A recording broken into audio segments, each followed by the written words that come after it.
Oh, wow. Hey, much love and respect. Pura vida, mi gente. Wow. I see who heard the the trumpets, the horns, the drums. Yeah, we're about to get back today. Hold on. Let's put the music down. It's getting wild in the jungle. It's getting wild in the jungle. We're gonna continue finishing up this chapter 6 of the book Secret Cities of Ancient South America. The chapter again, Monstrous Beasts of the Unexplored Swamps and Wilds. And we got two good parts already. So let's go ahead and remind everybody about that. Again, welcome. Welcome. Thanks for tuning in. Make sure to check out the playlist of the previous review of this pretty good read for education purposes, of course, fair use. And you can get all the previous drop. Just go to my playlist tab and look for the playlist called Secret Cities of Ancient South America.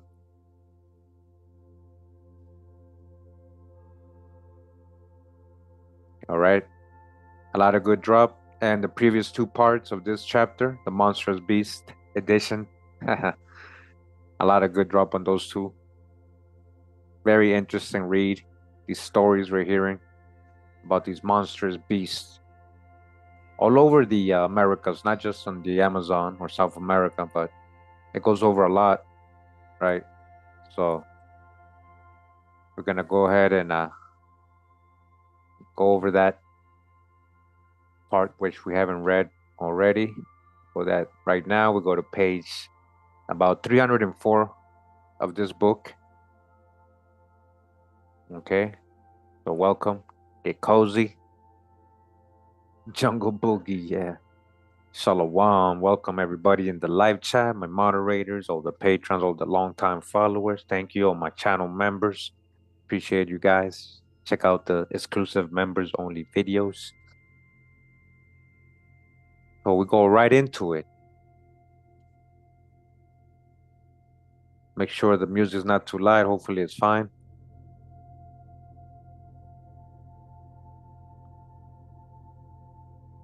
It says here in March and April 1937, strange stories came over the telegraph wire to Rio and Sao Paulo. An immense ape-like monster had come out of the unknown and started a real reign of terror round the country bordering the Rio Araguaya. The monster had all the marks of Edgar Wallace's King Kong. All right, King Kong in South America, swooping down on cattle ranches and facendas and lone villages long after sundown. This mysterious monster roared in the blackness of the tropic night like the father of 10,000 demons come out of hell for a lively holiday. In the light of broad day, terrified people, who all the long night had remained indoors, barren and bolting themselves securely, and barricading themselves against the evil one from without, crept out shaken to find dozens of yellow cattle of old Spanish origin, lying dead on the pampas, their tongues torn out. As these cattle and steers charge a man at sight, if he is not mounted, and will toss him dead to the moon, if not three is handy for him to climb. It may be supposed that something very unusual must have happened to them that night, but more was to come. The peones, right, or the handy workers, the workers, the extra help, walked a few yards across the pampas. After tiptoeing around the dead cows and steers as if someone on the watch might hear and come roaring out of them, then they started back with many adieus and Maria Santissima and invocations to every saint in the Roman calendar. They started praying at everything. Round the carcasses of several wild cattle which would charge a jaguar at sight, even if he would face them. There were great, man-like footprints, some 18 inches long. Gauchos, all of us shudder at this eruption from Some diabolical lost world of the Mato Grosso swore that he or it that left these prints in the dust must be more than 12 feet high. 12 feet high, huh? You hear that? But what was so odd was that none of the fierce cattle lying dead showed any signs of a struggle with what had leaped on them out of the darkness of Mato Grosso night. In the facendas and the cabins and huts of the gauchos and peones, the workers, these terrifying matters were discussed all that day, and little or no work done, nor would a man venture out of sight of the hitching post of the fazenda patio. Night fell, and again came the horrible roaring from the dark. No nerves could stand it, and as soon after dawn as was judged safe, a great trek of panic-stricken Brazilians headed for the nearest outpost of civilization. A few men of sterner mold remained behind, prepared to sell their lives dearly if so be they might wing the monstrous, roaring King Kong, or catch him off his guard. 3 weeks passed, and then came the news to Rio that the monstrous beast had been captured, by whom was not stated, nor how he was disposed of, nor anything about his identity, or morphology, or history, or biology, nor even if he had been taken dead or alive. But it was said that a horse he had killed bore the imprint of a monstrous human-like hand, more than twice as large as that of any human being. Should this fall on the eyes of any of my old friends in the Gerais, the Goyas, or Mato Grosso, or even in the Rio Janeiro, will they tell me what became of the monster, living or dead? Let the reader glance at a really good map of Brazil, such with characteristic Durchgehender attention to detail the German publishers of Steiner's Atlas issued before the war, that the half-caste Jew, Hitler, and his thugs, half-caste what? I didn't say it. What? And his thugs and paranoia sprang on a world that, as regards the common folk of all nations, certainly wanted no war. Let him or her glance at such a map and note where this Rio Araguaya lies, and bear in mind that it was into this mysterious territory, the approaching portals to the lost world of the Roosevelt Goya's tableland, of the Brazilian highlands, the old world of the Atlantean empire builders of ancient High Brazil, that Colonel P.H. Fawcett, his son, and Mr. Raleigh Rimmel vanished. They vanished in this jungle. That's where they get all these stories, right? That's where Mount Roraima and all that is. They get all their lost world stories in that region of the world right there. From what lost world came this monster of Rio Araguaya? I think it is probable that he came from that unknown world located in what is called the Roosevelt Plateau. It was in 1913 that the late President Theodore Roosevelt, guided by the famous Indianista General Candino Rondon, explored the course of the unknown river he afterwards called the River of Doubt, and which still later was called the Rio Roosevelt. All right. So since we're live, guys, all right,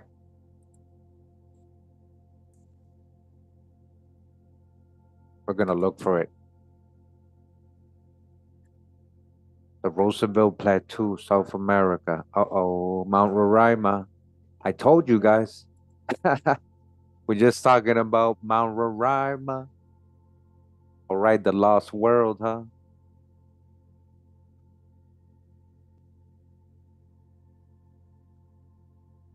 The ancient trees. These are ancient trees, right? These are the trunks of the trees that are left over. That's Mount Roraima, if you didn't know. Ancient trees. The Roosevelt River.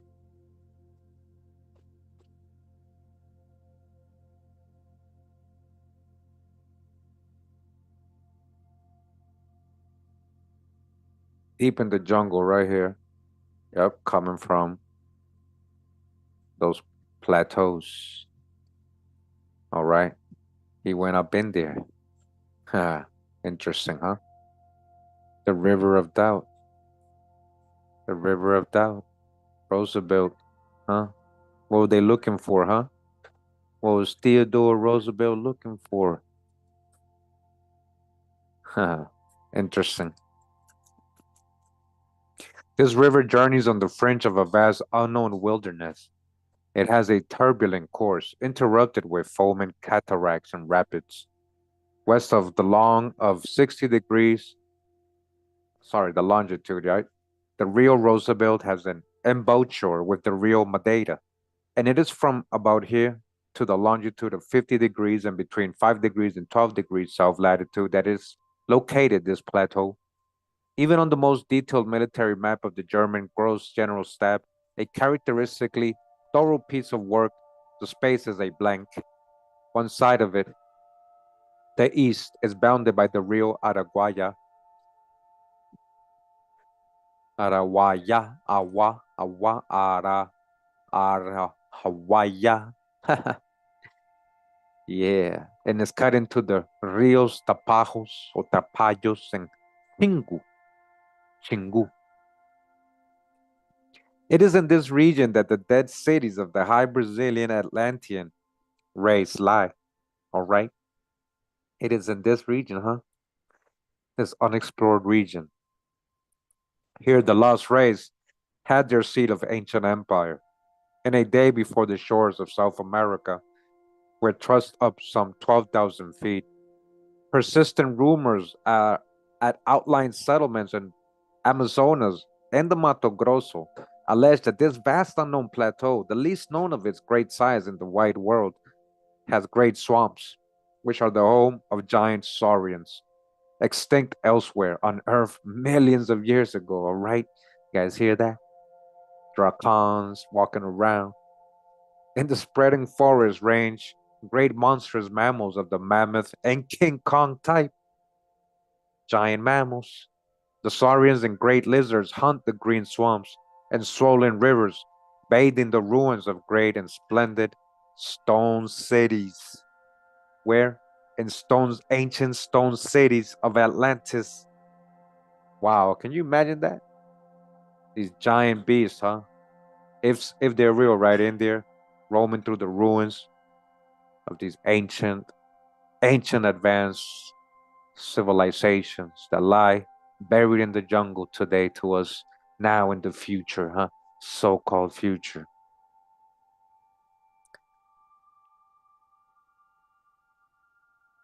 Which are all swathed in high grasses now, these stone cities.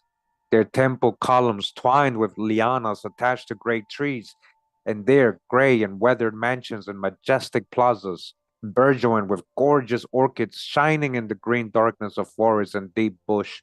All these jungles in the passing of thousands of years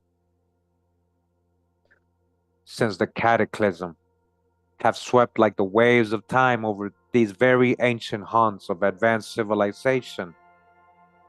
It is this race I have called the Atlantean High Brazilians. In a previous book, who perhaps left the strange rock pictures, letters, and hieroglyphs cut in rocks overhanging the torrents and the cachoeiras and catadubas, rapids, and cataracts, when violent earthquakes, and it may be, the approach to this planet of the wandering star that was to become our moon, erased the man and the life in these ancient cities. The words of the prophet poet Isaiah about a far later culture in a faraway eastern world became true. Isaiah, huh? Civilized men maddened by the cataclysm fled far away, and giant monsters and saurians moved in and still live there. So say Amazonas Indians. The reader may dismiss this as fantasy. Let him or her, however, remember that South America is a strange continent.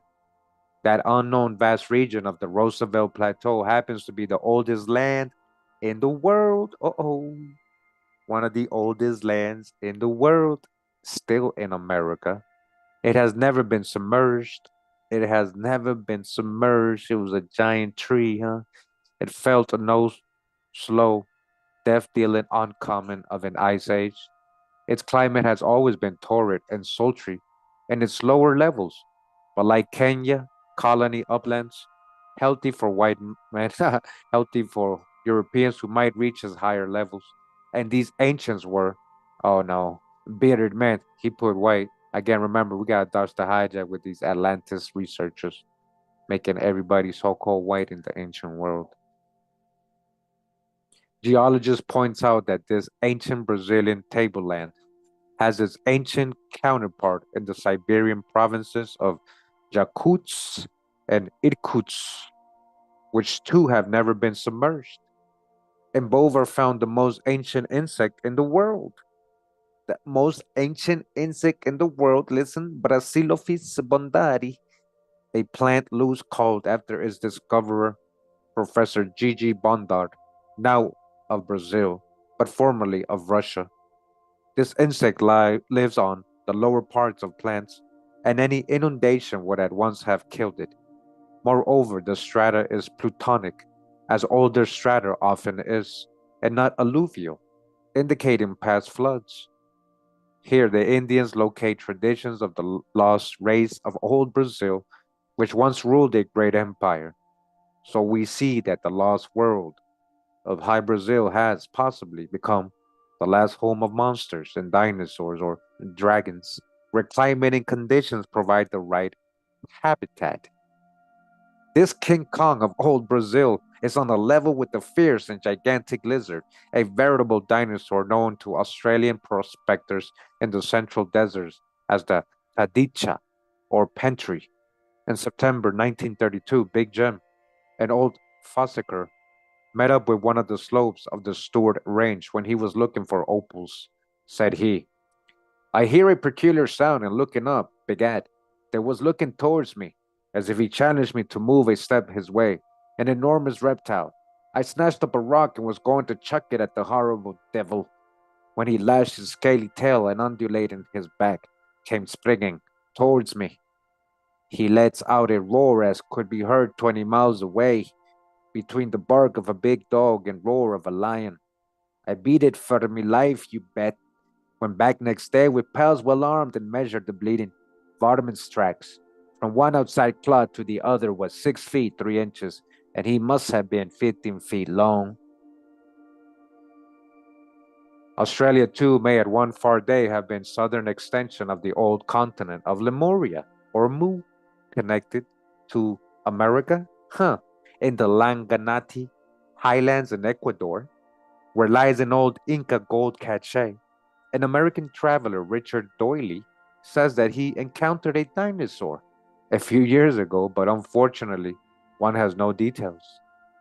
In the strange island Marajo, in the mouth of the Rio Amazonas, which has a mausoleum of remarkable and very artistic ceramics, denoting ancient contact of this prehistoric race with a vanished nation who themselves took over ideograms and symbols and hieroglyphics, which are identical with many in old Egypt and ancient China.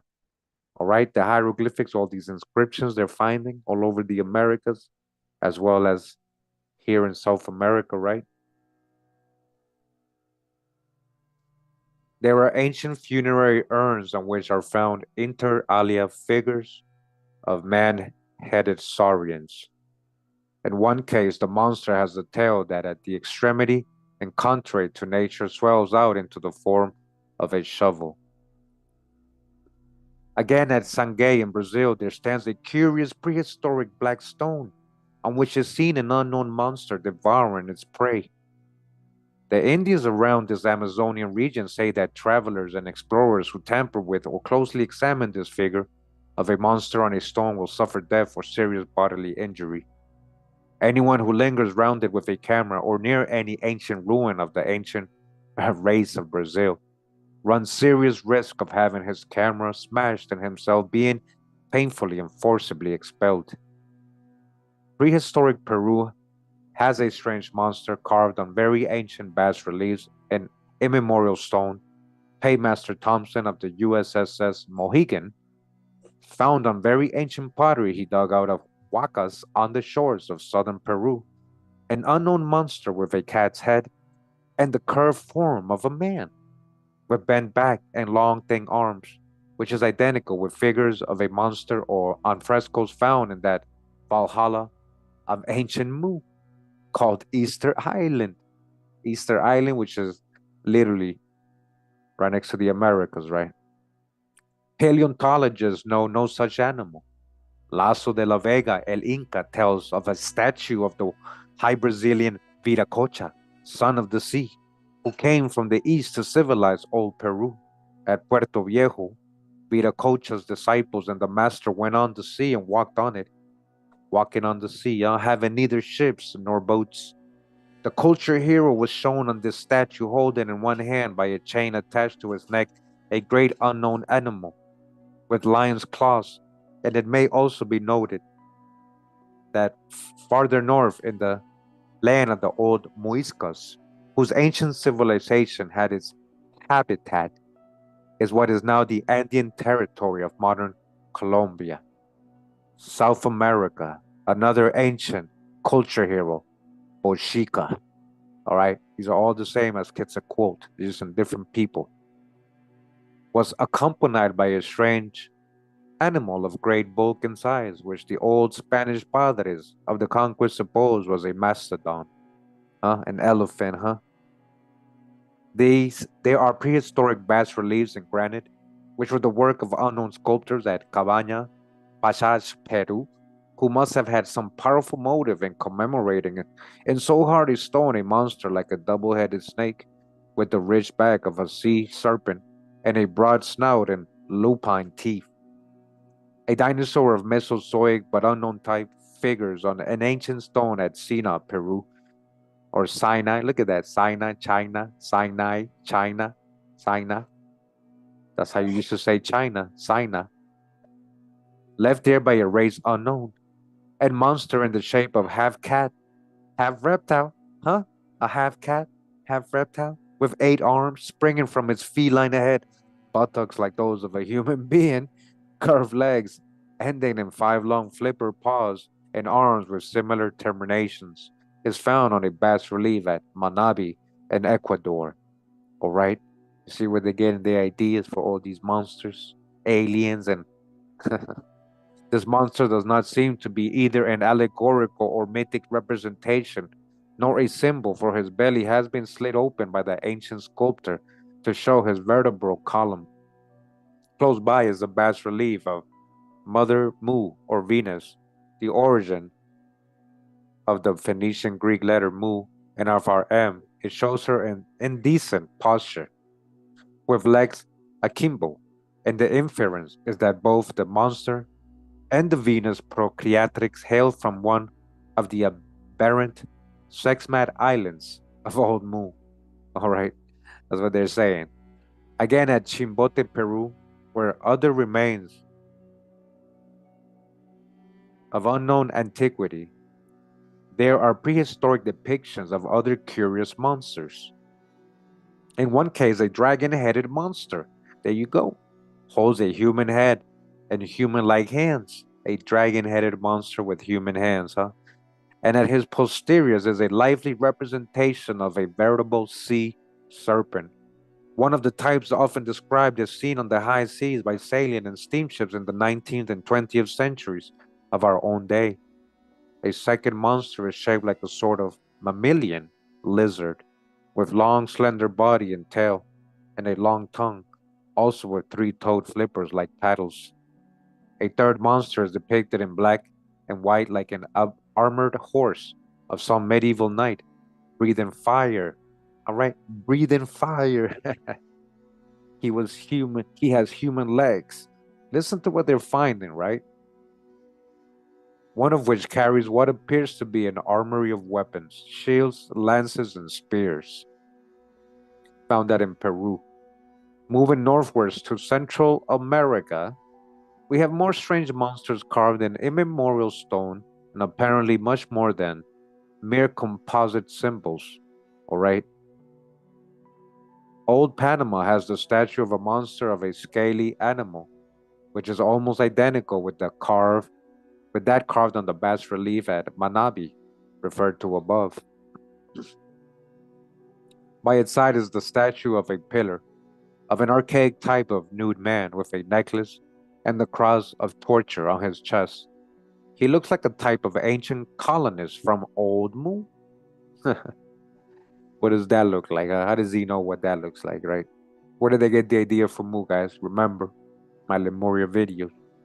This statue is at least 12,000 years old, say the archaeologists. The scaly monster of old Panama, standing on a pillar, seemed to be of the same species as another monster covered with scales and with a quiff on his head, which figures in Lord Kingsborough's famous collection of ancient Mexican monuments. Some of the ancient Panama statues face east, which may suggest an Atlantean connection, and there are others in the form of elephants. Elephants, huh? In Nicaragua, there are monsters carved in stone that suggest a connection with men of the Tertiary age, since they have been found in quarries near Lake Managua, where are also footprints in lava made by very ancient men. All right? Yes, what he's talking about there, nobody knows, but we're going to do a video on that.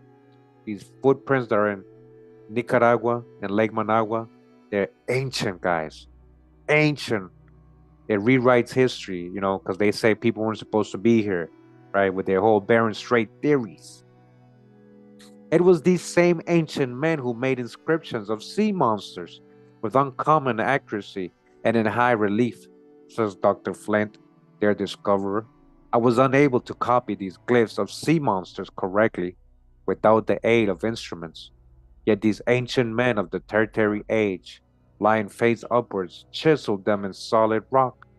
He adds, these ancient men saw the first eruption of the volcanoes when they were close to their feet, and on opposite sides, they, with the animals, passed over the lava immediately, when it was moistened with rain, and left imprints in the plastic mass which soon hardened and preserved them. 4 subsequent eruptions soon followed, as shown by 4 barely perceptible seams. A repose of long duration followed, when vegetation crept slowly over the volcanic debris. Forests sprang up. We passed over the hills to a strip of land unmoved by the convulsions and find a cave filled with sandstone, not suddenly like its neighbors, but soon after by the wash from their graves. We removed the rock and copied the records of the inner roof made by these ancient men of tertiary times. They are faithful delineations of animal monsters and other objects or signs. Some are cut with sharp angles, with great skill indicating a people capable of protecting their feet as they walked over the tufa. No skeletons of these great monsters were found. One vertebrae was all that we could add to the shells. Its diameter is about 10 inches. Nicaragua is too far removed to awaken scientific attention. Here, we wander alone among the hills and vainly try to impress our convictions on others. All right? That's what he's finding there. And he's saying, tertiary man, huh? Tertiary. Tertiary. Period. Just so we can have a reference. Sorry. Right? See, guys, you got to understand what they're talking about, right? It's not going to make sense to nobody, right? It says the tertiary, right, is an obsolete term for the geologic period from 66 million to 2.6 million years ago. Okay? Do you understand what they're telling you when they say tertiary man in America? They're finding in these deposits that are from the tertiary period and with animals that are supposed to be from the tertiary period, right? According to their whole science, right? We thought it's the hijack, right? But I'm just telling you that's what they're saying. Tertiary, just like Guadalupe woman, yeah, just like the Guadalupe woman. Yeah, we got a video on her. Check out our forbidden archaeology videos playlist. Hawa. Tertiary. In case you didn't know what they're talking about. We removed the rocks and copied the records on the inner roof made by these ancient men of tertiary times.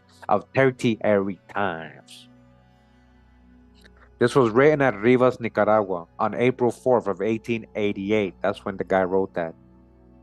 And one American scientific editor then appealed to archaeologists and geologists to put their heads together and unravel these riddles. We know no more of these remarkable petroglyphs even now. 60 years afterwards, which suggests that it would be just as futile to put together the heads of two archaeologists, bang them good and hard, and expect sense to emerge. Dr. Earl Flint also discovered in another Nicaraguan region of fossil leaves and shells and the erupted lava of a now entirely extinct volcano where Tertiary men, again, where Tertiary men had left more footprints in Nicaragua, more remarkable petroglyphs carved and not without difficulty on the roofs of sandstone caverns. As he sardonically said, I have no fear of their being described by the closet writers. Man was here long before the upheaval of the coast ranges. Man was here. Man's been here in the true old world. Man has been here in America. Man has been here before the upheaval of the coast ranges, before the flood, before the we talking about antediluvians, or you mean tertiary antediluvians? Thomas Lopez Medel said in his Relation of 1612, a very rare book I hear for the first time translate into English. All right. Some old Indians of Yucatan affirmed to me that at the time of human sacrifices in the cenote, great and deep well at Chichen Itza, they sometimes saw a fierce and frightful dragon, which they took for a monstrous sort of crocodile, and who came out from these deep waters to receive what had been given him. All right, you hear that? A dragon? And the cenote, remember the cenote are natural wells, these springs, these natural wells that exist all over the Yucatan. There's no rivers there, but they do have a lot of wells and cenotes. And they're saying in these, where they used to throw women, maybe, or they really sacrifice them. That was a modern Indian telling the story of ancient people. But they're saying they're seeing a dragon, which they took for a monstrous sort of crocodile. And certainly considering the nature of the place, no dragon or crocodile could live there. The nature of the water opposing it. I suppose it might be a demon. No such thing has been seen in other cenotes. It might be a demon. Now in the Gran Chaco, on the edge of Paraguay, all right, we're going to Paraguay now, which was the scene of a sanguinary fighting, League of Nations or not, between Bolivia and Paraguay in the 1930s. We have a vast tract of marsh and forest over which three South American states claim territorial rights. It is roamed over by the wild Chaco Indians, who are degenerate but show traces of a very ancient culture. Or that's the hijack, they call them people degenerate, right? These Indians symbolize the first cause by a beetle, just as did the ancient Egyptians. All right, these Indians believed that the beetle sent forth forms of life from its hole in the ground. The ancient Egyptians said that life issued from the mud of the Nile, and that the scarabus or beetle was the chief type. All right, it's the same thing. The Gran Chaco Indians also have traditions of a very ancient race of superior beings before man's advent, which may be euhemerized as a contact with the old and highly civilized race of the dead cities of the central Brazilian highlands, whose culture extended in a far day well into the interior from the shores of mightier Marañón or Amazon, the Amazon, the Arañón, Anion, the Mar of Anion, somewhere north of the township of Concepcion, where the Rio Paraguay flows along the border of the Gran Chaco, a region most unhealthy for European men. There was whispered a story that eventually drifted into the capital of Asunción in 1930. It was about a mysterious amphibious monster called El Buey Jagua, which is a name implying that it is a lacustrine or palustrine marsh or lake monster, big enough to drag down one of the formidable yellow steers that are the descendants of the old Spanish cattle that roam the pampas and selvas. It was said by the Indians and the vaqueros cowhands, to have the head of a dog, an alligator, combined great tusked jaws, and a canine bark. A canine bark, huh? Wow. Its formidable tail ends in a sort of prong. The Indians swear that the buey jaguar has its home in el Pantano del Diablo, the Devil's Swamp, located around 200 miles northwest of Concepcion and between the Rios Paraguay and Pilcomayo. Uh, hmm. Sounds like that, what is it, that dragon from the Never Ending Story, right? Wasn't he a dog dragon? The buey jaguar is unknown to modern zoologists or herpetologists. It reminds me of the strange lizard that has been seen skating over the rare, reedy and sedgy waters of a lake close to a dead city in the wild mountains of unexplored southwestern Darien. All right, that's in Panama. The Chaco Indians also say that the buey jaguar has the girth of a giant man, and that when it uprears its tail, it shows an underside of dirty white covered with scales, from all which one might conclude that here we have a type of dinosaur of a carnivore species or a dragon, huh? It's a lug dragon, huh? Its adult length is further said to be more than 18 feet, and that in its amphibious prowlings it preys upon cattle and large animals. It will lie in wait near the swamp at a spot in the forest, and if it can surprise a man coming down to water his horse or slake his own thirst, the monster leaps out on him, stuns him with a terrific blow, and lances the spiked end of its tail deep into his body.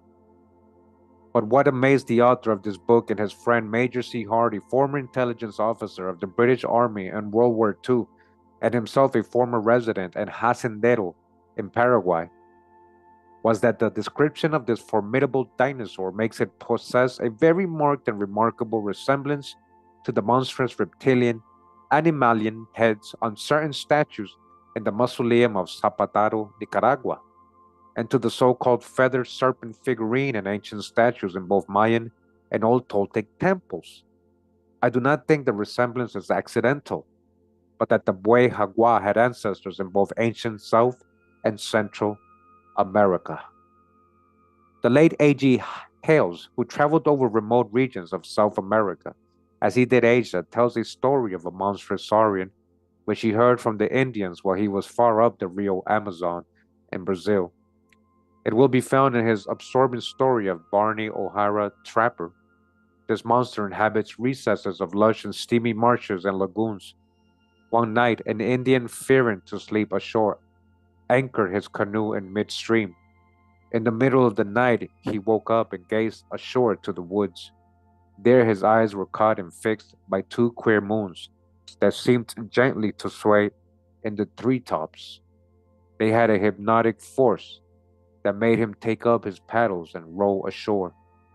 The moons continued gently and rhythmically, swaying and turned golden green.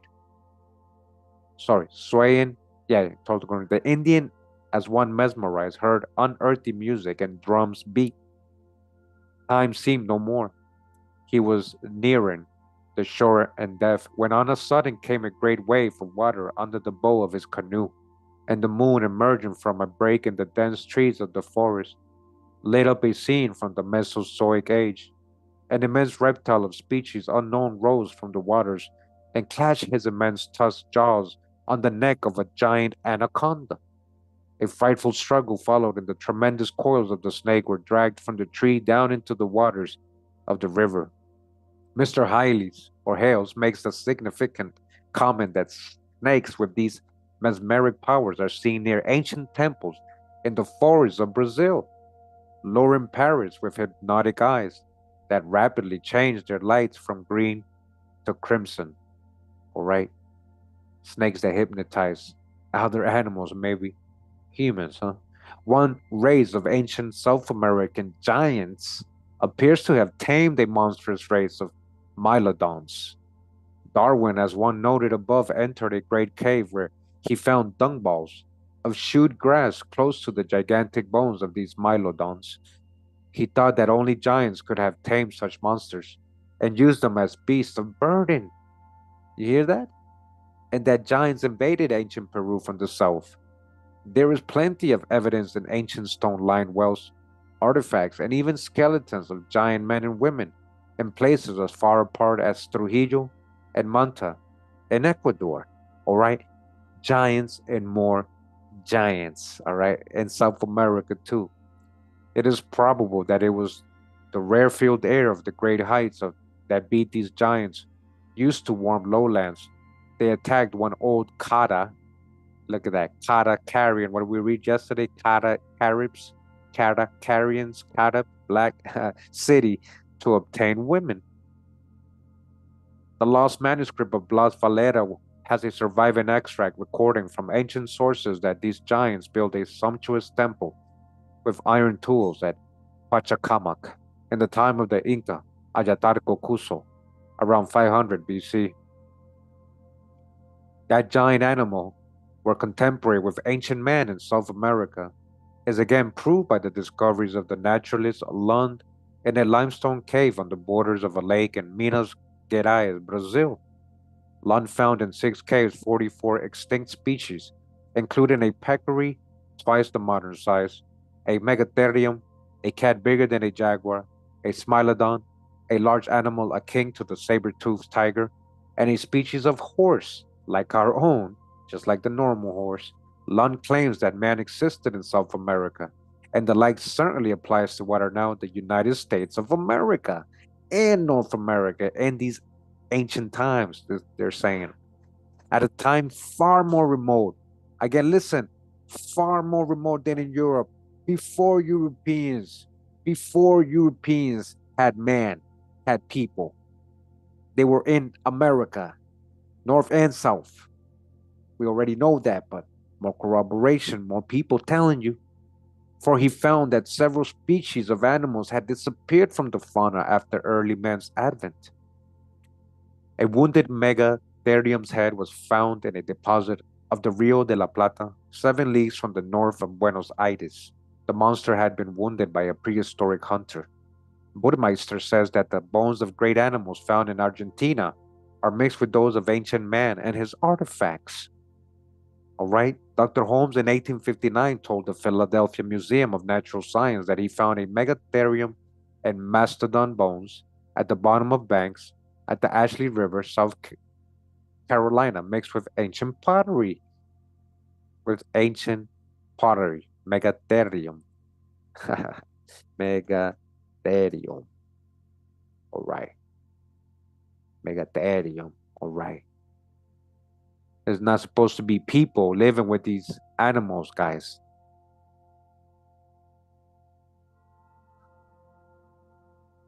Megatherium. Then we got the Mylodons.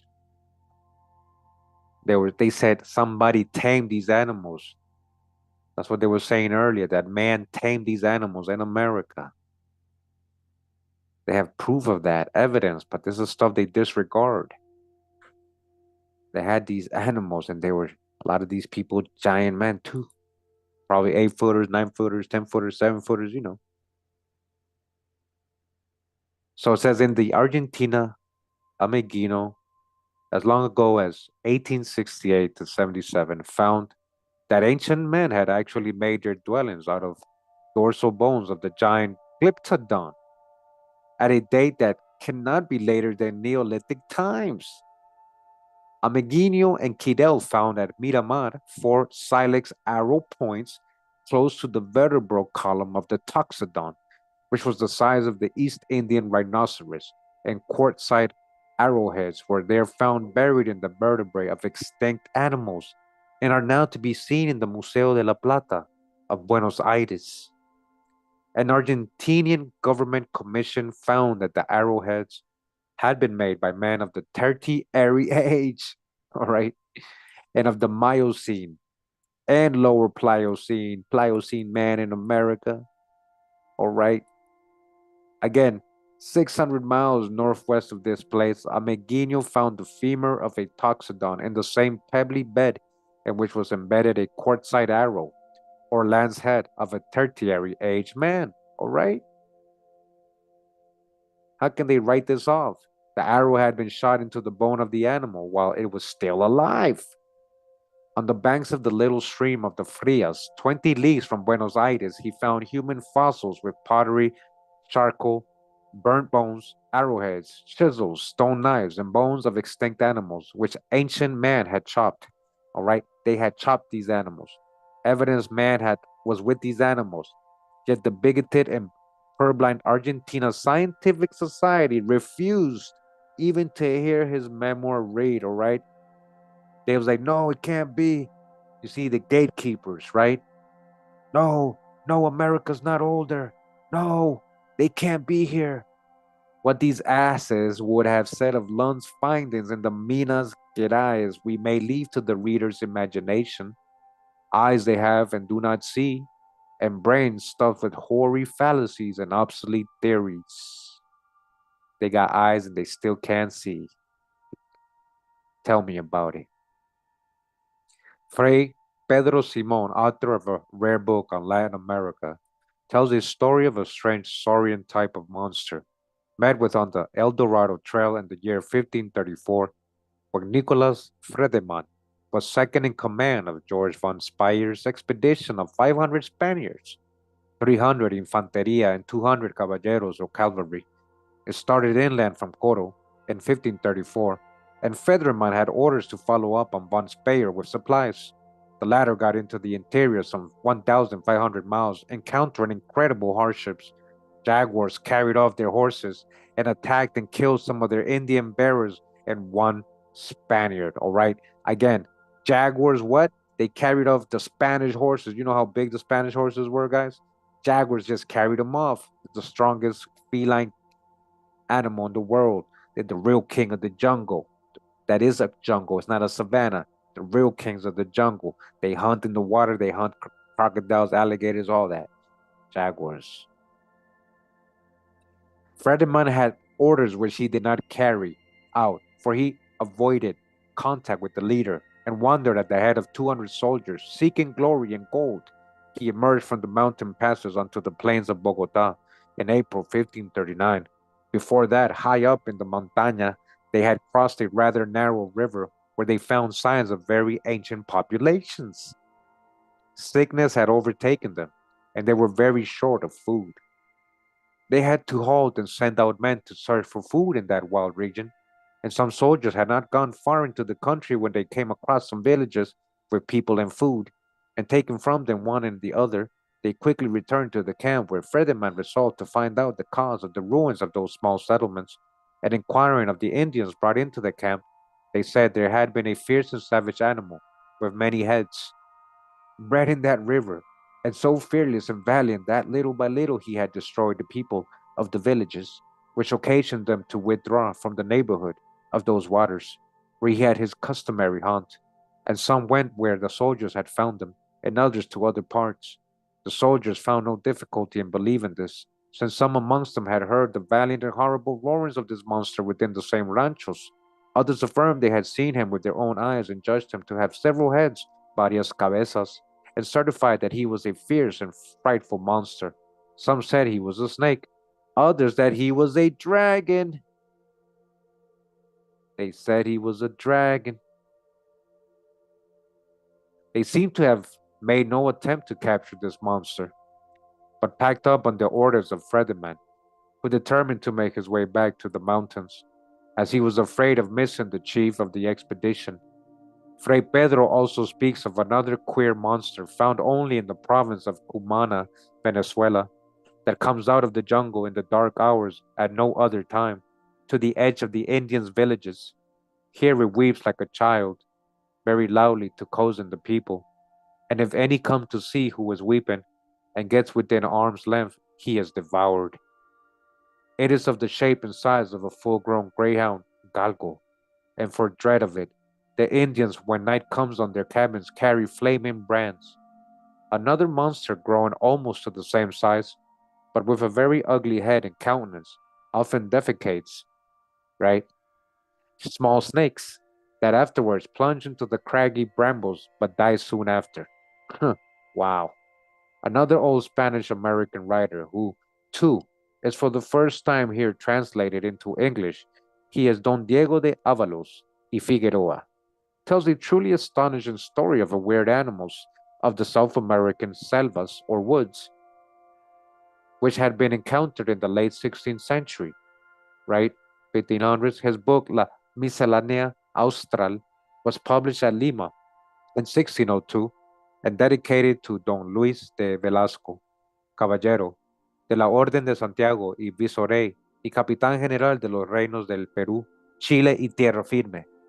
The dedication being written at La Paz, Bolivia, 6 de septiembre, 1601. These astounding animals were called sacarunas, meaning persons of the selvas or mountains. So this is his account, right, from the 1500s. Sometimes I have heard them discussed, although not at the length that might be wished. As the Indians relate, these animals are like apes, very big, and their statures are almost equal to that of a lad of 12 years. They walk almost always on 2 feet, and their face is more like that of humans than apes or monkeys. They have hair all over the body, and none on the face, and are so slender, delicado, that their feet are like those of human beings, the only difference being that they flex them like the hand. The Indians attribute to them a rare and special instinct, because they say they have them to throw lances at the deer and to catch the parasu for livelihood. And others go farther, saying they have pelotas, balls, and that they play with them. You hear that? And they're like not those who even say they make tabors to play them. Some affirm that some of these species have horns, which I have not seen, but I have heard their voices afar off, and these of the ordinary sort are very like the human voices. I have seen one dead, because it wandered in the cold country, Tierra Fria, while I observed the peculiarities to which I have already referred, and he who brought it assured me that at the place where he saw it close at hand, it was so melancholy that it lost the desire to eat and died, and the great store he had of his usual diet did not suffice to save it. That diet consists of almonds of the Andes, with other forest fruits and some flesh meat. Right. So the writer, this guy, this conquistador colonist from 1500, saying he actually saw this creature, a humanoid. Right. I had heard the like of them many other times and had never given entire credit to the account, as I have here given it, for I judged it to be some animal like the satyr, faun, or sylvanus, that the poets call gods of the woods. According to its extraordinary instincts, this description fitted them, and no less because the Indians say these creatures will not speak lest services or tributes be demanded of them. Huh.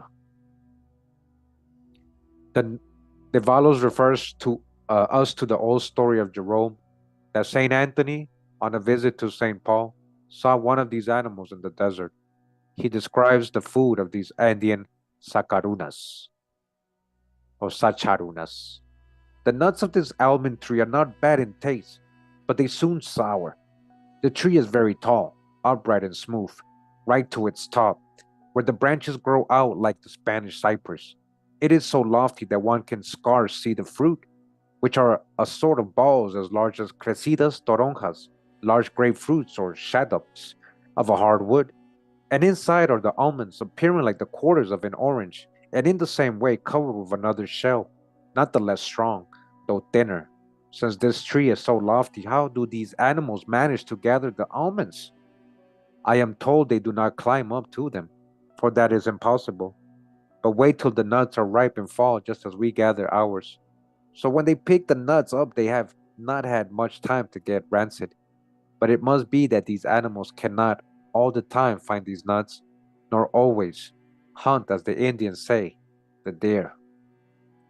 Had this story appeared in our excellent and indispensable 18th century of Prose and Reason, say about the time when the Dutch or Hollander Andy Forsch wrote about the Bohan Upas tree of Java and the human sacrifices offered to it in the shape of the vile bodies of the condemned crooks of the year 1783, and not in 1601 at La Paz, Bolivia, one can guess the reception it would have had. From time to time, the monstrous saurians or lizards travel from the interior to the edge of the unknown. In 1926, on a bend of this same Rio Araguaya, In a roaring confusion of waters of a canyon, a monstrous reptile poked up his snout like some kraken and crushed to pieces the timbers of a boat laden with garimpeiros, though hardly Brazilian diamond diggers, whom he ate one by one. Huh, he ate, huh? King Kong of the Araguaya of the Mato Grosso has his exact counterpart in the jungles of Honduras, part of the old empire of the Mayas of Yucatan. It was in 1927 that the late Dr. Thomas Gann, exploring the three shrouded and creeper covered remains of ancient cities of the 1,500 years old Mayan Old Empire, was approached by shuddering natives who warned him to quit the forest if he wanted to live. Senor, said one sallow skinned and slow eyed Indian, there is in this region of the forest a strange monster of terrible beast which leaps on men from behind, claws them to pieces, and dashes away. A Sambo, half caste Negro in the next village, was torn to pieces by it. I saw the body with these eyes. It so happened that the Negro had been a carrier in the party of Mr. Frank Blacanux, who has studied the zoology of Central and South America. Accompanied by Blacanux, gone trailed the strange monster's footsteps to a cave deep in the forest. Close to the mouth of the cave, both men were brought up, all standing, sunk deeply in the soft clay and mud, were footprints almost exactly like the thumb and first fingers of a gigantic human hand. Each digit was armed with a great claw. Persistent efforts have been made to capture the beast, but with no success. Think what a draw he would be to the London Zoological Garden or the New York Zoological Park. Blaukanuke's story, as told to the late Dr. Gann and to the Honduran one met in Mexico City in 1939, raises, as always in these cases, the question that marks in a scarlet note all adventurers of this sort.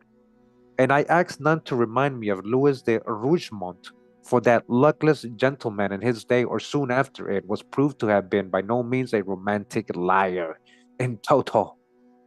That question is, who are the fathers, mothers, brothers, and sisters and wives of these monsters? Meaning there's more, he's saying there's probably more, right? Where are they now living? If they are extinct, then how old are their posterity? It is on a footing with the natural query about the Loch Ness monster. Where in between his appearances is that loch? Does he live? Mr. Blacanux is an experienced Central American bushman, planter, and naturalist. He is the author of Biologica Americana Centrale. He was hunting around the headwaters of the Rio Mopan, northwest of Arenal. All right, that's in Costa Rica. Arenal volcano, northwest of that, Rio Mopan, which is dense jungle where not a soul lives, all right?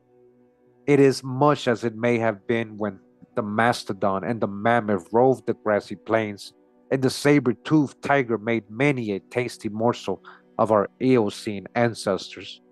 One noonday in the virgin bush, Mr. Blackanooks, right, in Costa Rica, and his Negro attendant, looking for shelter from the fierce sun rays, laid on a circular dell whose floor was covered with a very coarse, wiry grass. The day was sultry in the extreme, not a breath of wind stirred. As they lay down in the shadow of a tall cottonwood, they noted that in the center of this circular glade there uprose a tall palm, found in Honduras and tropical South America.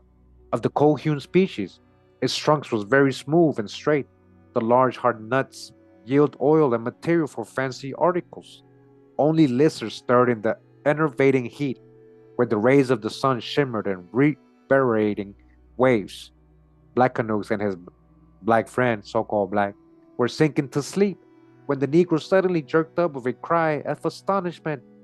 Golly, massa! Oh man, that's the hijack. Come on now, with the racist stuff. He said, "Hey man, what's that there, man?" he asked, pointing with shaking finger. Blackanooks' eyes fell on the Kohun palm. 20 feet or more upraised in the air, it was shaking as if a gale were bustling among the branches, yet not a breath of air stirred. Clearly something was shaking the tree. Blackanook sent the reluctant black to find what it was, the reluctant. Black. That's so messed up what they calling him. Starts to hijack. Over here, over here, sir. The devils for show. I fear to my very bones. Yeah, right. Is that what he really said? Yeah, right. Indeed, the poor black was shaken with fear, and his face was as near as dirty white as it could approach. However, he reluctantly picked up his traps and shuffled through the bush toward the agitated palm. He carried a gun, firing duckshot. Slowly, he crept through the bush towards the tree. Blackanooks marked his progress by the movement of the undergrowth. A few minutes passed, and then Blackanooks was electrified. A series of appalling shrieks came from the circular glade. The Negro was only too obviously in agony, mental and physical. Grabbing his rifle, Blackanooks made for the Cohum palm, no longer shaken. As he forced his way into the scrub, he was struck by the tracks made by some very heavy animal which had trampled his way through previously. He reached the spot below the palm, where a large open space. Here lay the poor black, a sight for a military surgeon in the First Great War. His shirt was ripped from his body, exposing his belly, which was gouged to some inches deep, 4 great furrows from which the entrails protruded. From chin to forehead, his face was a mass of bloody pulp and a shredded flesh. What in the name of zoology was this monster who had disemboweled the unfortunate Negro? Huh.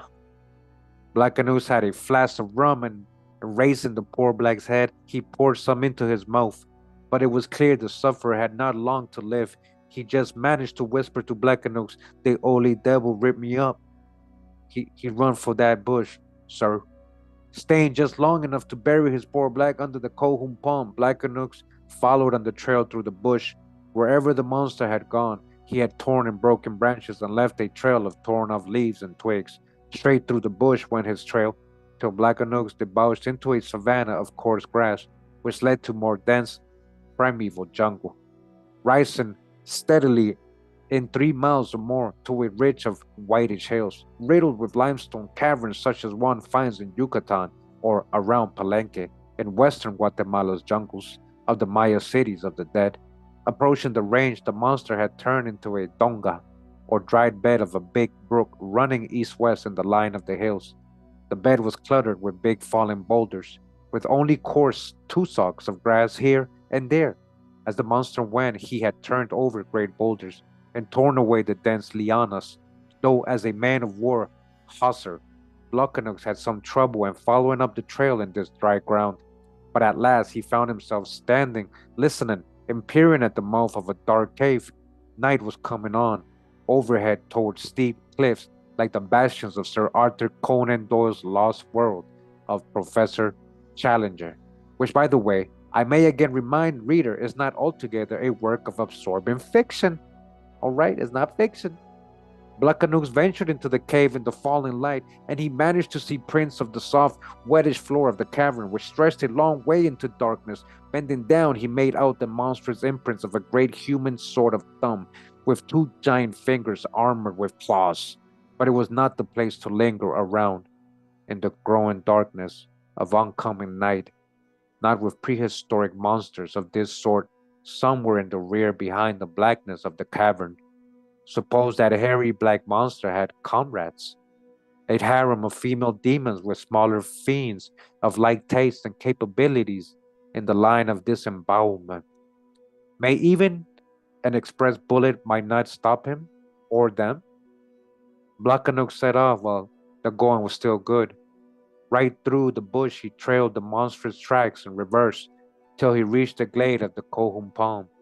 Sunset at last, darkness came over the whistling, eerie forest, and Blackanooks lost his way. Even he, an experienced Central American roamer, was bushed. He would have to sleep out for the night in the forest, hoping that no other similar monster had nocturnal habits. In the morning light, he followed a pocket compass course to the nearest river and settlement, where he planned to hire a band of 50 Indians and attack the monster in his den, after well and truly stifling him with smoke. In 2 days' hard travel, he reached a village, but no natives would accompany him on the hunt of the hairy black devil. Also, he had lost his bearings and failed to relocate the glade of the Kohum palm and the cave. The natives of the bush village had heard before about this monster. Its habit had been to steal up from behind on women in the bush, raise them in the air, tear off their clothes. The demon had an aversion to clothes and throw them to earth again.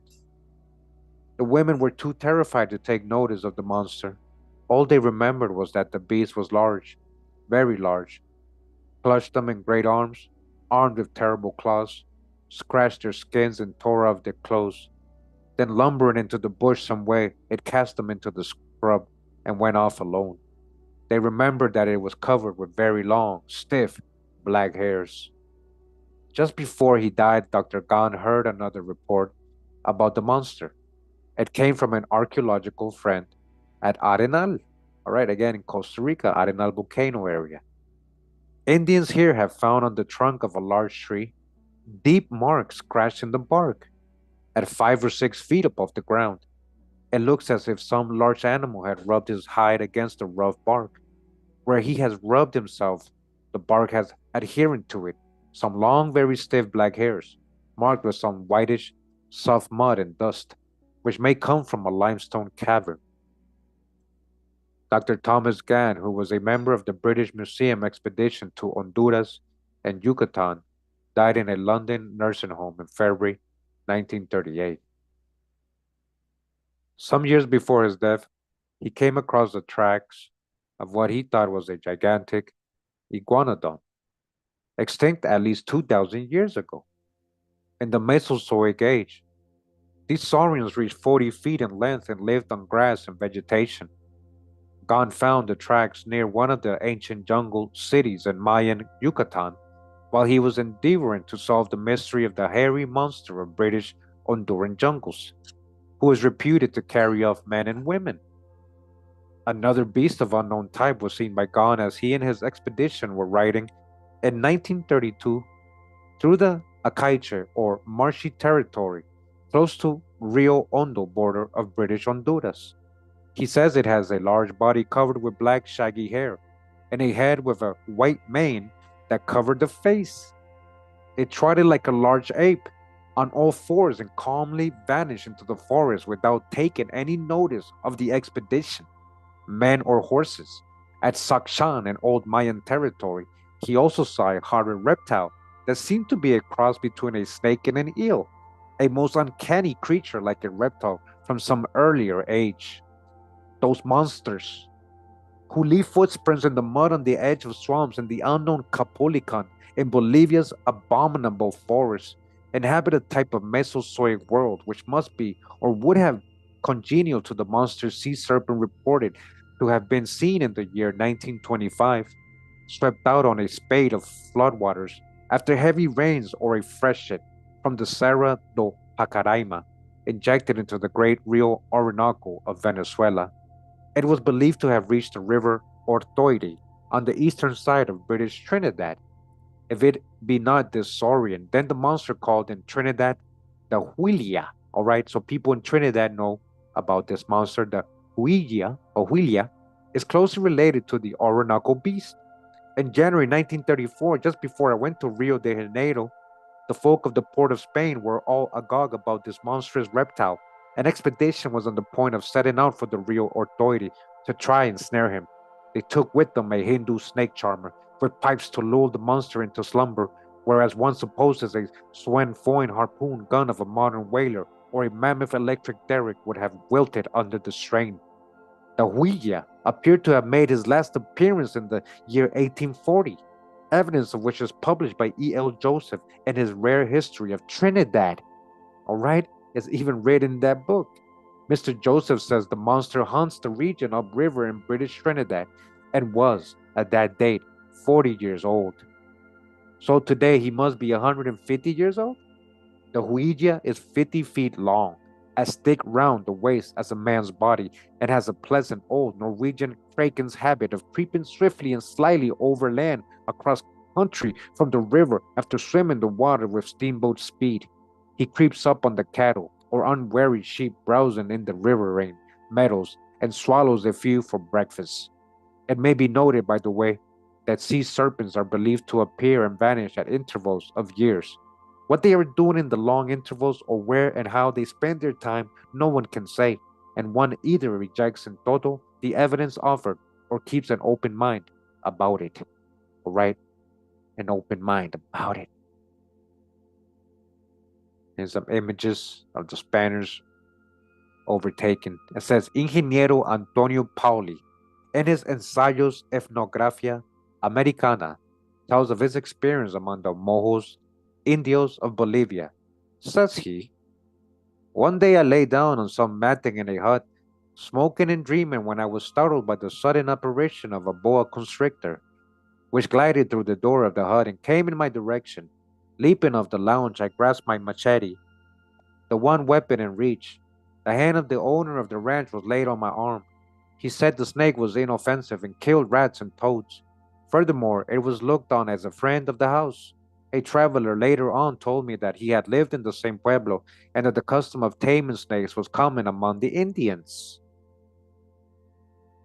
The Pecos Indians of Arizona, who have a legend of Montezuma, which, despite what Bandelier says, strangely recalls the cataclysmic elements in the life of the man in black, Quetzalcoatl, who came from Atlantis or her colony, High Brazil, are rumored to have a hidden subterranean in the mountains.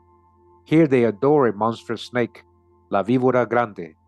Mariano Ruiz, who got on the trail of this story about 1883, credited it and said the cult is practiced by the Tacos and Jerez tribes. It is an enormous rattlesnake kept alive in a carefully hidden mountain recess, and there is a whisper that what keeps it alive are sacrifices of human beings. Wow. The Indians, who were reticent about their aboriginal beliefs, denied the story, but Ruiz in 1883 assured Bandelier that it was true as far as the Pecos Indians went. Ruiz said, I can never get to see this monster, but it is a cascabel rattlesnake. Huh. Anyone wishing to visualize what these strange and unrecognized monsters and dinosaurs of the South American lost worlds may be like at close quarters might study this picture of a fearsome reptilian monster who figured in a singular story published about summer or late autumn of 1908 in a journal in Paris, France. This immense beast may have wandered across the land bridge connecting South and North America and eventually found his way far north in latitude 62 degrees to 136 degrees west longitude. I doubt not that scientists may smile and zoologists and paleontologists dismiss the stories as legends, material for psychologists, after they have asked us where are the mothers and fathers of these monsters? Where are their progeny? Do they live in a vacuum eternally? How did they escape the fate that befell their ancestors millions of years ago when the oncoming of the Ice Ages spelled their doom, as the lush steaming marshes vanished along with the day when Earth was like Venus? Huh? When Earth was like other continents past the Arctic walls, Antarctic walls. Huh? It was then that the sun shone hot and ever bright in a cobalt sky, and rain, as in Venus, fell only in warm showers at night and never by day to produce rainbows. Wow. Well, sirs, of a Scotsman would do. As a Scotsman would do, one may ask in one turns the question whether the monkey puzzle tree, Araucaria, and the Welwitschia tumboa of the South African desert are the only survivors from the hot, steaming life of the swamps and vaporous plains of the Mesozoic age. If prehistoric reptiles left bird survivors, and the saurians left Komodo dragons, now living on a plateau of an island well above the sea called Flores, may there not be other lost enclaves where other monsters survive, such as in the equatorial tropics, the far northern Arctic barrens, or the great deeps of the ocean? That's a good question. As old Aloysius Horn said of Africa, hey, I believe there's beasts still living in the dark places and lakes that no white man's ever seen. So it may be true or found to be true some day of South Central and North America.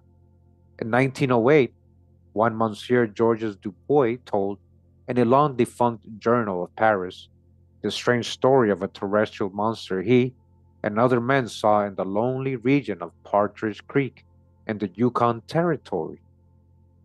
This adventure purports to have happened some years earlier when Dubois, a man named Butler, said to have been a banker in San Francisco, the Reverend Padre Pierre Lavanux, a French Canadian missionary stationed at the time in the Indian village of Armstrong Creek, close to the Maquiston River in the Yukon Territory, and Indians were actually hunting the monster.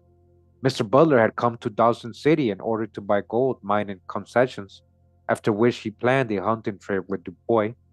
Dubois was waiting the arrival of Butler when one morning he saw him rowing up the river in a canoe paddled by Indians, who set him down at the door of Father Lavanuke's log cabin in the wilderness. Butler seemed very excited. He said a prospector and he had been hunting three enormous moose round the mouth of Clear Creek. They spent some time watching the moose feed on moss and lichen. Suddenly, the three animals, which had been so quietly browsing, gave three simultaneous leaps. The male moose uttered a loud bellow, never admitted unless the moose be mortally wounded or hunted, and the animals went off at a mad gallop across country to the north. The men approached cautiously and aroused the moose lick, saw, in the mud, the fresh imprints of the body of some monstrous animal, whose belly had left a mark 2 feet deep in the slime. His body, judging by the prints, was 30 feet long and 12 feet wide. There were marks of four gigantic paws, deeply impressed in the slushy mud. The marks measured 5 feet long by 2 feet wide. The imprints of the claws alone being 1 foot in depth, the sharp points had embedded themselves deeply in the mud. The men followed the tracks of this monster down the valley and noted that it had a tail 10 feet long by some 16 inches wide. The trail led them about 6 miles across country, till in the gulch of Partridge Creek, the mark ceased suddenly, and the trail unaccountably vanished. Some argument and scoffing followed, and then the Padre Dubois Butler and a miner and 5 Alaskan Indians went out on the trail and all day searched the valley around the little river McQuestion and along the flats of Partridge Creek. They went even farther afield, tried the country between Barlow and the lofty snow-covered mountains. They drew blank. A sergeant of the Royal Canadian Mounted Police jeered skeptically at the story and would not join them, nor would a mail carrier, postman. By evening, the hunters were jaded. They had waded or waded all over an extensive marsh, so they halted at the top of the grade in a rocky ravine and lit a fire of pine logs. The flames flared up, and the aromatic smell of burning pine resin perfumed the evening air. The great red ball of the sun glowed level with the tops of the snowy peak. It made the snow blush red as white with blood or fire. Lying by the fire, the men let their eyes roam over the expanse of marsh they had just traversed. It glittered as the fires of the dying sun struck the facets of the crystals of the hoar frost and ice. A peaceful evening of a day in the far northwest. The hunters were hungry, and the tea was on the boil. Each man was about to dip his pannikin in the steaming bucket, when on a sudden the noise of a rolling stones, followed by a strange, harsh, and frightful roar, came over the hill. The men jumped to their feet and grabbed their rifles. One man's eye almost jumped out of his head. He pointed with shaking fingers to the opposite side of the ravine, where the great boulders were rolling and plunging into the gulch. A gigantic black animal was slowly and heavily climbing the grade. The men watched in terror. The corners of the horrible monster's mouth were dripping with blood and slime. His immense jaws crushed and crumbled something. The padre, the miner, and Dubois unconsciously clasped each other's hands and tried to speak but could not utter a word. The 5 Indians crouched to earth, hiding their faces against a big stone. They trembled and quivered like leaves of aspen trees.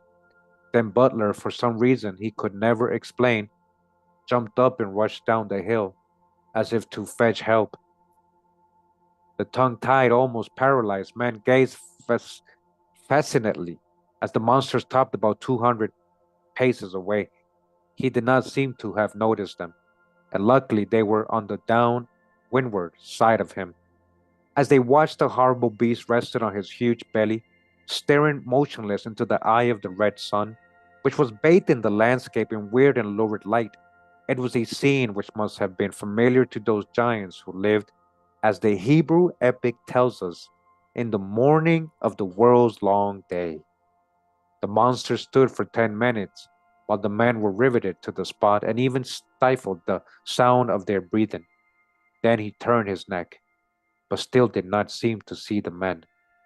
His body was, they reckoned, quite 50 feet long. On his jaw was a rhinoceros type of horn. His hide resembled that of a huge wild boar's, thick, with grayish black bristles.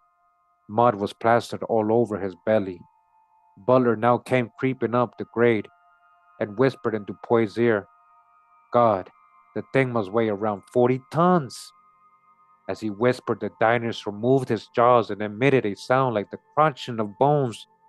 Then he raised himself on his hind legs, emitted another frightful hollow roar, and wheeling round with the agility of a kangaroo, gave a prodigious bound and vanished into the ravine.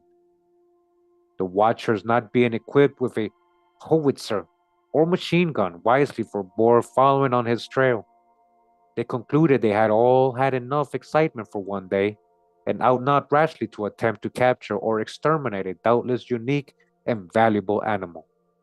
Back in Dawson City, Dupuy asked the Canadian governor for mules and 50 armed men, though surely a detachment of artillery would not have been out of place. Hey, Jay is much love. Thank you for the donation. Appreciate it. The governor refused angrily, giving the impression that he believed a foolish attempt was being made to hoax authority. The Dawson City Nugget, very much read among the old diggers and sourdoughs of that day, of or very near to the Mushin over Chilkat Pass, heard about the story, and quite unlike any modern United States and Canadian newspaper or feature magazine of that sort, divided into partitions for 10 or 15 minutes, reading said in the fall of 1903 that poor Dupuy was the son of Baron de Munchausen and friend of Edgar Allan Poe and Louis de Rougemont. Hence, all concerned were forced to follow the example, or perhaps I should have said anticipated, of those naval gentlemen who look for promotion, and when they see serpents on their cruises in foreign or home waters, carefully refrain from logging the encounters, lest it be seen by their lordships of the Admiralty and tell against promotion. Dupuy went home to France and in January 1908 had a letter from Pierre Lavaneux, Northwest Territories of Canada, Armstrong Creek, Christmas Day, 1907. Mon cher Fils, will you believe me when I tell you that 10 of my Indians and myself saw again on Christmas Eve the horrible beast of Partridge Creek? He passed like a whirlwind over the frozen surface of the river, breaking off with hind feet enormous blocks of ice from the rough surface. His fur was covered with hoarfrost crystals, and his little eyes gleamed like fire in the twilight. He held in his jaws something which seemed to me like a caribou. He was moving at the rate of more than 10 miles an hour. That day the temperature was 45 degrees below zero. At the corner of the cut of it disappeared. It is undoubtedly the same animal we saw when you were here, accompanied by the chief Steinshank and two of his sons. I followed the trail, and the marks were exactly like those you and the rest of us saw in the mud of the Moose Lick. 6 times in the snow we were able to measure the impressions of his enormous body. It was the same size we measured before, almost 2/20th of an inch. We followed the tracks to Stewart fully 2 miles when the snow began to fall slightly and blotted out the traces. Paleontologists tell us that one of the principal reasons for the disappearance of dinosaurs and the monstrous reptilia of the great swamps and warm mosses of the hot Mesozoic age, the lifelong summer on the earth, was the oncoming of the Ice Age. After recurrent periods of cold and less warmth, they say the monsters died out, leaving no descendants. That's the whole story they tell us right in school. Yes, doubtless that was so, but who may say whether or not a peculiar type of dinosaur or dragon existed in the Mesozoic age was able to adapt himself to changing climates and survive. Of course, the problem is exactly that we have in the case of sea serpents and other monsters of the great deep. Are we to suppose that the monster of Partridge Creek has lived for countless ages like a god, without father, mother, brother, sister, or child? Does he hibernate? No. Estivate for long periods, emerging to the life above ground when the great herds of caribou or the moose are migrating after fresh pasture and mosses? How does he compare with the monsters in the Capulican or on the slopes of the unknown mountains of the Brazilian Mato Grosso, the headwaters country of the Orinoco, the swamps of Trinidad, or of the jungles of Honduras? The existence today of such land monsters, equally as those of the marine depths, such as the so called sea serpent, a poor and very inaccurate description for mysterious monsters often described as having manes, humps, cow like heads, and scaly bodies and tails, obviously presupposes that unlike Long John Silver's parrot, they cannot live mostly forever, nor can they exist in Baku without relation to others of their elusive species. I, for one, refuse to dismiss all stories of encounters with marine monsters as hoaxes and projections of over ruddy and whiskified imaginations of voracious shellbacks. Some of the evidence emanates from reliable observers.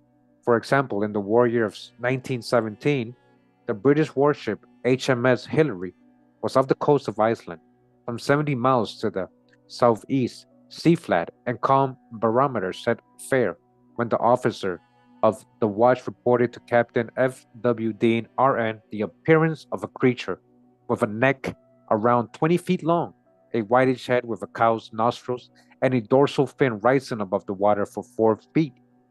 As Dean entered in his statement to the British Admiralty, we fired shells from our 6 pounders as it is 1,200 yards range and must have scored a direct hit, for it submerged and was seen no more.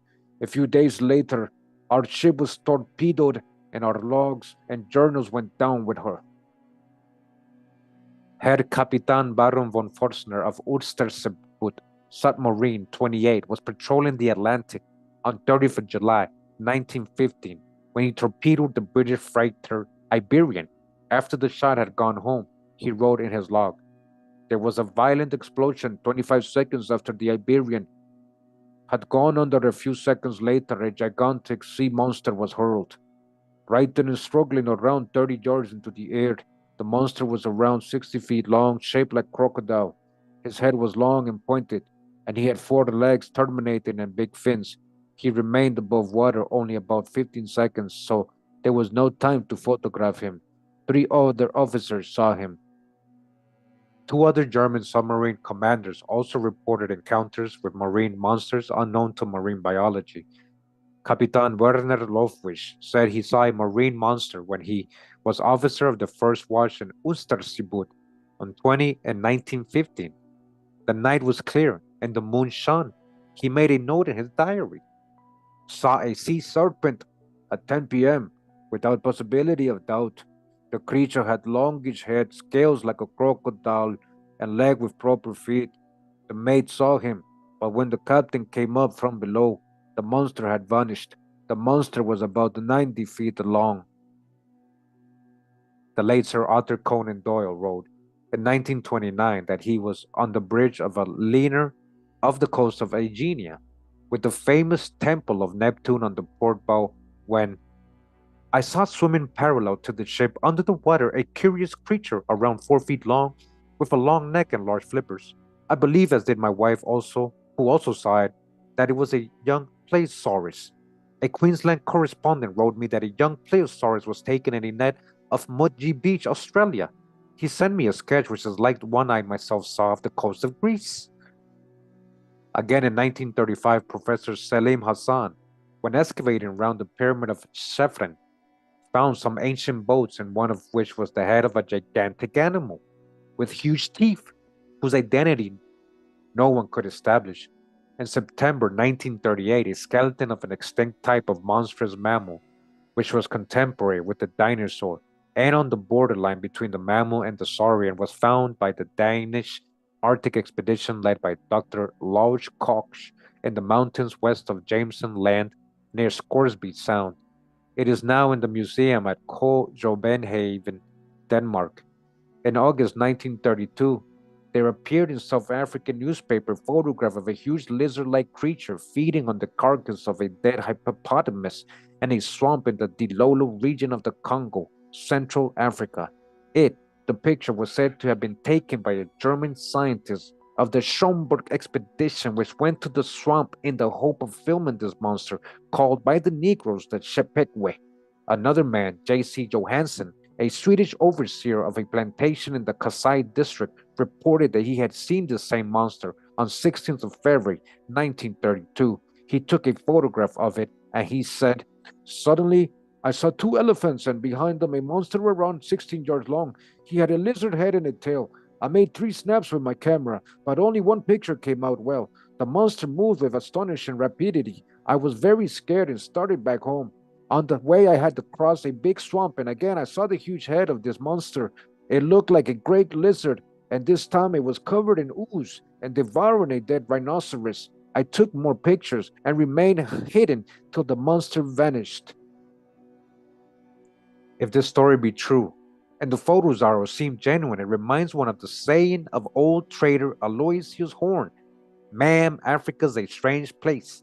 I believe there's beasts still living in the dark places no white man's ever seen." I myself have a photograph of a weird monster of marine but unknown biological type, which was found cast up on a beach in California. It has a beak and jointed backbone, and reminds me of a strange skeleton of another weird marine monster with a square head and similar beak and tail that was found on the 17th of January 1948 in the mudflats of Brightlingsea, Essex, England. Experts who examined it were baffled to say that it was. There was even a case reported in North Wales in October 1805, in which a queer marine monster was alleged to have come aboard a coast ship, the Robert Ellis. The report is very rare and curious. "This small ship of the tribe was sailing slowly on the Menai, the strait in North Wales in calm weather, when the people on board saw a strange beast like an immense worm swimming on the water after them. He overtook them and climbed aboard through the tiller hole and coiled himself on the deck under the mast. The people, at first frightened, took courage and attacked him with an oar, and they drove him overboard. He followed the ship for some miles, but a breeze came and the ship left him in the rear." My old friend Roger Pocock of the Legion of Frontiersmen. He died in a Wiltshire village, England, in World War II, and who earned fame in the West in the 1880s when he rode a horses from Mexico's right up the western shore of the United States, told me some years before he died that some Norse fishermen some years ago had an eerie adventure of the nightmare waters surrounding the Lofoten Islands in northwest Norway. This region has tidal overfalls, invisible islands, the awful world famed maelstrom, and weird and dreadful folk tales. Its waters are also the home of the far-famed giant squid known as the kraken. And said Roger Pocock, he is more than a legend to the line fishers. I heard a story through an interpreter of an adventure of an ancestor of Herr Nicolaisen. After bad days fishing, the skipper said, "We'll try the Ramstocken ground." Here they caught off one big fish after another, as fast as they could haul. But all the time, though the boat's position was the same in reference to the nearby mountains, the water kept on shoaling. The bottom ought to have been at 80 fathoms, but it went down to 20.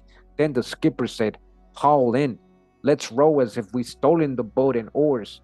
They had rowed a rifle shot away when on the very spot where they had been rose arms with suckers long as a boat's mast and thick as timber stalks, which clashed together with a report like a gunshot. All round them the sea boiled and foamed in tumult. The kraken seen in 1522 is not so often seen as the sea serpent. The little-known writer, except to bibliophiles and Oriental scholars, Evilia or Evluja Effendi, a Turkish or Ottoman diplomat and traveler of the Near East in the 17th century, who died in 1680, says that the Caspian Sea of his day had marine monsters of the sort, which even in the last few years have startled Russian Soviet sailors and even police in the Black Sea. He tells us, "A whale had been driven ashore. It was 100 yards long, had 2 heads, one at the tail end of the size of a cupola, and the upper jaw it had 150 teeth, each a yard long. each ears like an elephant, and eyes the size of a round table. It was covered with a beaver's hair. The inhabitants of Derbent and Shamaki flocked to see it. Kuka Sarukam, a voyager in the Caspian Sea, told me that this kind of whale was common in that sea. There are certainly many strange creatures and animals in that sea which are not found elsewhere. The shore is covered with bones and carcasses of monsters which have strange kinds of square and pentagonal heads, and there are an immense number of extraordinary fish. Sailors say that the circumference of the Caspian is 24,000 miles. It has no islands like the Black Sea and the White Sea, wherein 2,040 islands are reckoned. Its depth is 3,000 cubits round, 916 fathoms. I have also a copy of an old Spanish manuscript, which was written around 1650 in Mexico. It has never, so far as I know, appeared before in English, and is curious enough to be worth given here. In the year 1648, there appeared on the playa beach of Santa Maria de Mar, Oaxaca, a dreadful monster which on the floor tide of the sea was thrown up on the waves. Its bulk was great and appeared to the eye like a reef. The folk of the pueblo, 200 paces away from where it was, saw it at break of day, and they were so terrified that they were on the point of quitting their houses. It moved and swayed slowly on the sands, and on the second day of the motion was less. On the third day it was motionless. In 8 days a bad smell arose from a huge carcass, and the folk saw birds swoop down from the sky, and dogs began to eat the petrifying flesh. Convinced thereby that the monster was dead, the people plucked up courage to approach it. They found it to be 15 varas long, and upon the sands it exceeded 2 varas high. Its pelt was remarkable, of a red color, like that of a cow. Its ears lacked folds, cangilones. It had 2 forefeet, and its tail was like a pillar, being so oily and greasy, and stinking so much that not even the dogs could eat it. A shoulder blade shaped like a fan was jointed in a third of a vara in diameter, round 8.5 inches. Its rib was the width of an eighth, and 2 varas long. The tail of a caudal extremity reached to the shoulder blade and formed very singular buttocks. Don Juan Necopumeceno, a physician, verified these curious details, and a bone of this sea serpent was at one time suspended from one of the windows of the library of the convent of Santo Domingo facing east. And an earlier day, the ship of the Spanish viceroy, Don Juan de Velasco de Barre, which was transporting to Old Spain from the Philippines the body of a giant man, saw in the latitude of Bermudas a monster of the sea who showed himself thrice to the ship. The general ordered one of the ship's clerks to put it in writing to certify the King of Spain. All right, and that's from the manuscript narrative of English sailor John Harptop. All right, to John Hawkins. One may give 2 more stories of encounters with these marine monsters, not at least officially recognized by marine biological stations. The first marine teratological encounter was told by a fisherman of Lowestoft, England. It would not be accepted as evidence, for the tale is one of what was seen by the 3 mates of Bonds, Scotland, one evening in October 1896 off the coast. The lugger conquest of Bonds was a few miles up the shore, and all the crew were on deck at 6 p.m. There were 8 of them. They heard of their lee quarter a noise like a big steamer cutting her way through the water. Looking in that direction, they saw a huge sea serpent only 20 yards away. They say the monster was fully 300 feet long and moved at about 8 miles an hour. It resembled 3 enormous half circles in line, each circle being 50 feet long and 10 feet high, and there was room enough between each of them for the lugger to have passed. Still making the same noise, it passed close under the lugger's stern. All the crew watched it for fully a quarter of an hour. They describe it as a like a fishing boat turned upside down and equally large in girth. In November 1948, the New York press carried stories about a commotion among the folk of the Suwannee River country in Georgia and Florida. 3-toed tracks had been found in soft land on the edge of a swamp. The tracks were 14 inches wide and 15 inches long, and the middle toe was longer than the other 2, with terminal impressions of nails. An Australian editor dismissed them as hoaxes. A few years before, they were found after dawn close to a groin on the beach of Floridian Sea Resort. Great imprints in the sand that looked as if some marine saurian in the dark hours had come ashore for a breather and returned to his native element before longshoremen were up and about. Earlier in January 1948, the Great Steamship Company liner Santa Cruz saw a huge snake-like head rear itself from the sea. Three witnesses said its head was 3 feet across, 2 feet thick and 5 feet long. His body was 3 feet thick and neck closed on 2 feet in diameter. The visible part of the body was about 35 feet long. As the monster came abeam of the bridge, the officers saw that the sea was stained with blood. Astern, the monster was seen thrashing the sea in agony. It looked as if the ship's stem had cut it in two. Another hoax? The monster did not think so. Nevertheless, those who dismiss all such stories of strange monsters on a scientific or biological a priori principle should recollect that the log of HMS Hillary mentioned supra attested in May 1917 during World War I the fact that a sea serpent was used as a target by the warship's guns when she was cruising off the coast of Iceland. A German submarine commander who torpedoed a freighter in mid-Atlantic and U-boat 108 entered in the log that he saw on a moonlight night a sea serpent with longish head, scales like a crocodile, and legs with proper feet. The log of the Latvia motor schooner Elsa Croy of Riga said on 19th of July 1934, off the island Hebrides, weather calm, we saw and see unknown monster like large lizard, not buskin shark. He was 50 feet long, neck immensely long, mouth vast, and had long tail with fins on top and underneath. Body of dray horse, ship put on his course. He saw us following and turned and charged us at great speed. Gunner fired harpoon, but monster escaped with part of ship's rail. Remember too again that it was simply the accident of a complaint by Javanese convicts to a Dutch traveling inspector that revealed to the world outside the existence of the giant Komodo dragons on that island, many feet above the sea, off the western end of Flores. These dragon lizards, of which only very small immature specimens reach zoos in London and New York, are well full grown, easily able to leap on and kill a water buffalo or caribou found living with them on the Komodo Plateau. Nor is that the only island in the Java Sea where monsters unknown to science exist. At Sumbawa, for example, in a queer little island, there is an enormous saurian called by the natives Chikchuk Bezar. It has a body said to reach more than 30 feet long as a coconut tree. It lives in caves and holes in dry places like little groves on the island, and attacks men at sight. Jumping on all four scaly feet with forked tongue, playing and writing, it stabs its victim and engulfs him in its jaws, which are snapped with a battery of ivory crushers. A small one is about 8 feet. It might be killed by the natives or their dogs, but the natives steer very clear indeed of the jungly scrub where the monsters are known to live. Only a few years back, the author of this book was urged by an ex-American police commandant of Manila to join him in a hunt up a wild, craggy gorge of a haunted island for rich treasure piled into Ming jars by old celestial pirates, who crowned each of the jars with a man's skull.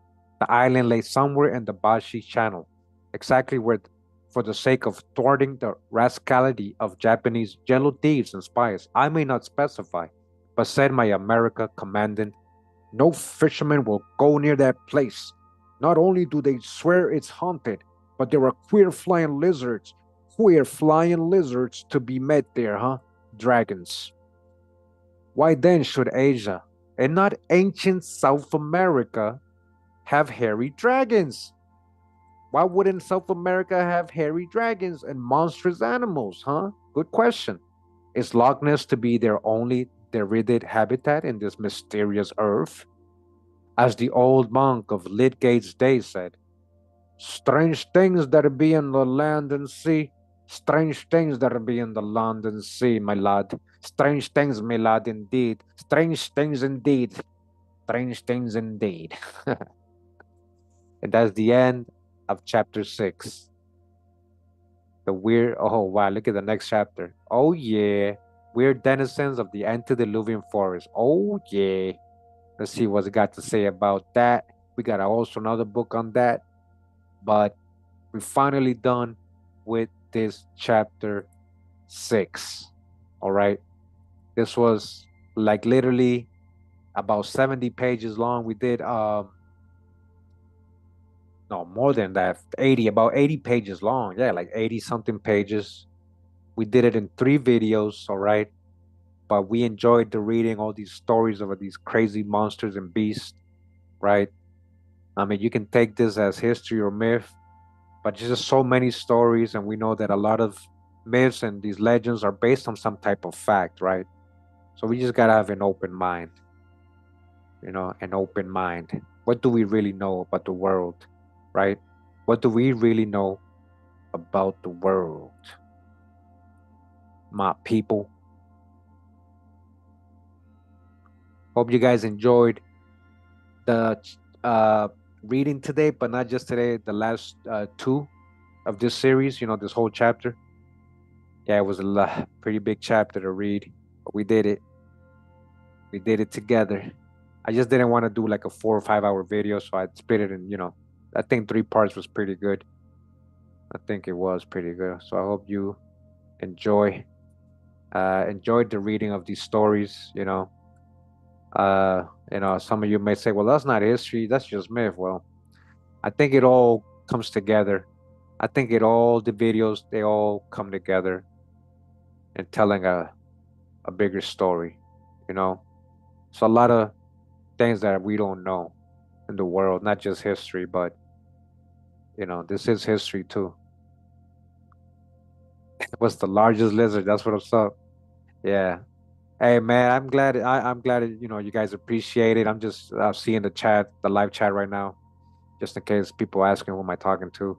I appreciate you guys, listening to me read. It was pretty long, 2 hours today, but most of these parts were about an hour and 40 minutes. Pretty good time, to end it. I do again appreciate your time and you just sticking around all the way to the end. Yeah, there's a lot of good reading, a lot of good babies to pull out, a lot of things to follow up on in this chapter, which I will do it eventually in future videos, personal videos on specific subjects that they talked about, see what we can dig up on it, right? You already know. You already know. Well, I'm glad you think so, female. No, so worth it. I'm glad you think so. Yes. Appreciate you guys. Let me get a good outro here.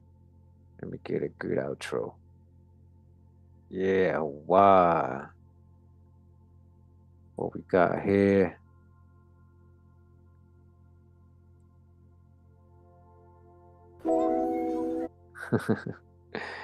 uh, I got a good outro. Bear with me. Hit me up, Joseph. What do you know? Hit me up. Yeah. Hold on, guys. Hold on. I got this. I got this. Where we at? Music. Okay.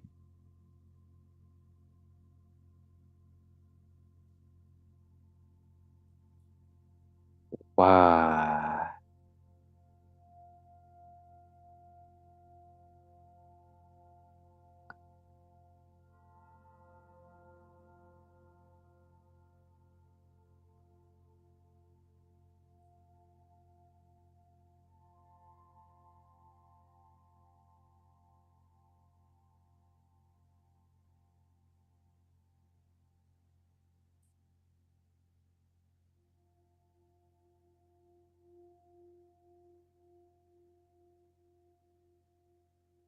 Here we go. I found it.